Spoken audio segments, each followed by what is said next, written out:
I'm going to talk to you about the power of an introduction.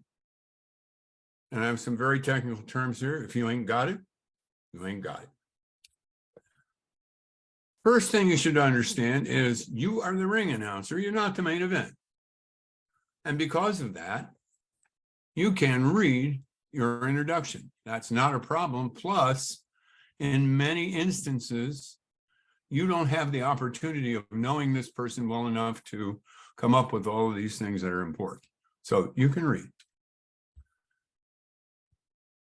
I'm going to talk about a congregation and a minister. It's Sunday, 75 regular congregants and 10 visitors file into the sanctuary. The minister stands and begins to speak. The regulars sort of know her focus, her background, her typical style of speaking, maybe even the title of her sermon. Visitors to the congregation do not have the benefit of that knowledge.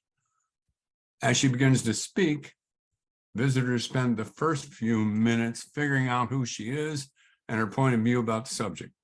As a result, they miss the key points at the beginning of the sermon. They may never catch up. What's missing for a visitor is a good introduction, so that after it, they'll be as well prepared to listen to her sermon as the regular congregants. What's missing for the regular congregants is renewed attention based on focus and topic. No more same old, same old. Now, an introduction is a speech. It's a small speech. It's about a minute, but it is a speech. It's constructed like a speech, and we're going to talk about that. One of the things that the introduction does is prepare you to listen. And you may talk about the tone.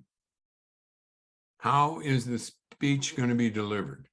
How is the speaker going to address the congregation? As you do that, that helps focus people.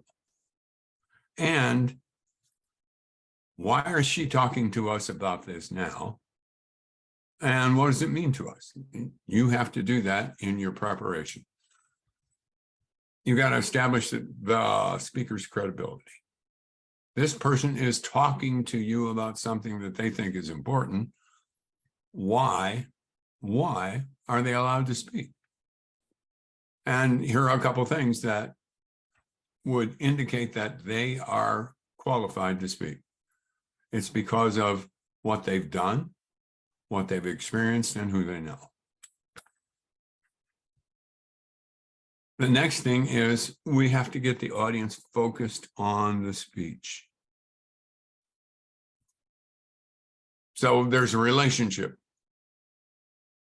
equation that talks about the ministry, the congregation, the community, and the individual listeners. If you don't capture these things, what you're going to have is people who are really don't understand what the speaker's saying. They don't understand why they should be listening.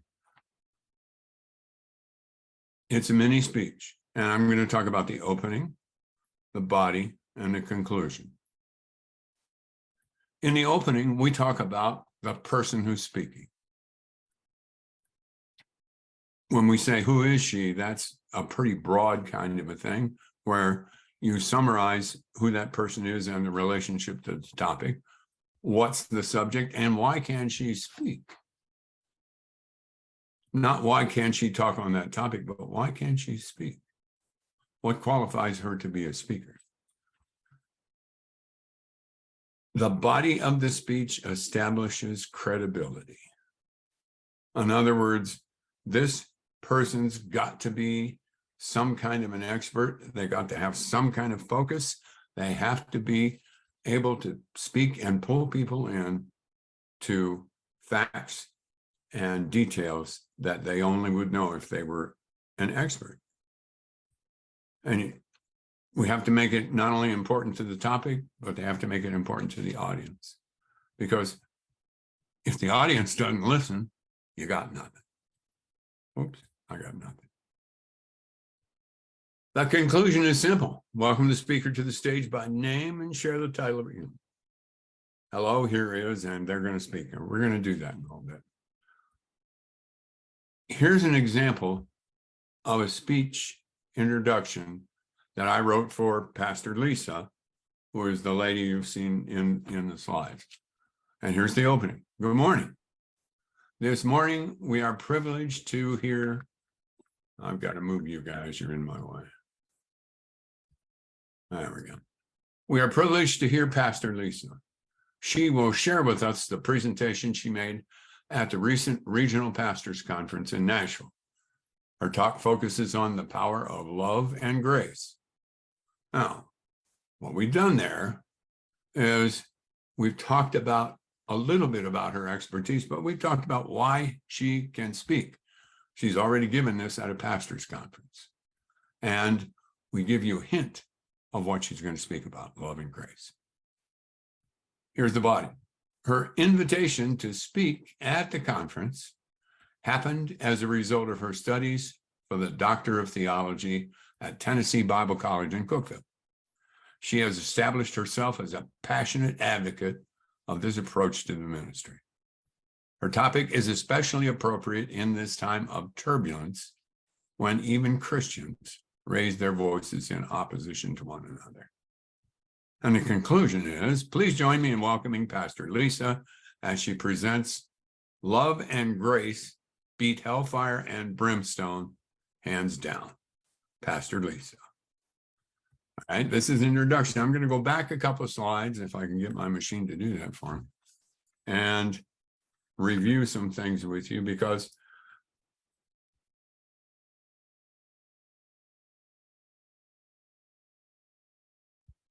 again, the opening establishes the subject, the speaker, and her credibility as a speaker.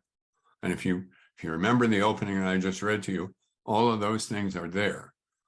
The person who creates the introduction, though, has to put that all together. That isn't, you got to work at this and build it as a speech. Who is she? What's the subject? What's her credibility? And now you really focus on her credibility. If you remember, her credibility includes studying at a college, a religious college, for a doctorate, and she's given the speech before, and she has a passion for this focus. We already know those things. We got to put it in the introduction. This is the part that clearly creates the confidence in the audience that this person is going to give them real and important information. And the conclusion is the name, her name, and the title of her presentation. I'm going to give you an example of another one. And this one I wrote. Opening. Our next speaker is Curt Mencer. He will spend several minutes helping us understand the purpose and power of an introduction. The body. Curt is a longtime member of Toastmasters and is currently an officer in a club in Kentucky and one in Michigan. He is regularly invited to teach and present seminars on basic Toastmaster skills. His focus this evening is on a critical element of speechcraft that can make or break even an experienced speaker. Please welcome Curt as he shares with us the power of an introduction. If you ain't got it, you ain't got it. Once again, the opening establishes me as a speaker, and it gives a hint of what I'm going to talk about. The body defines my credibility. Why can I speak on this? Why can I speak on anything like this? Why can I speak? Now, all of those things, it gets covered in the body. And in the closing, it's very simple. You welcome the person and you share their title. Now, none of this is complex, but most of this is ignored. Many people who introduce people just get up and say, here's Pastor Lisa. She's going to talk about passion and things like that. And you should listen to her because she has a lot of good stuff to share with you. Lisa, come on. What you can do And I'm going to suggest it. What you can do is what I did. Write your own introduction. Okay. I gave that to Bert. I wrote it. I said, this is it. The opening, the body, and the close. If you have that all put together, then what you've done is created a platform, the best possible platform for that speaker to communicate the message that they want to communicate. And that's all there is to it. And that's all there is to it.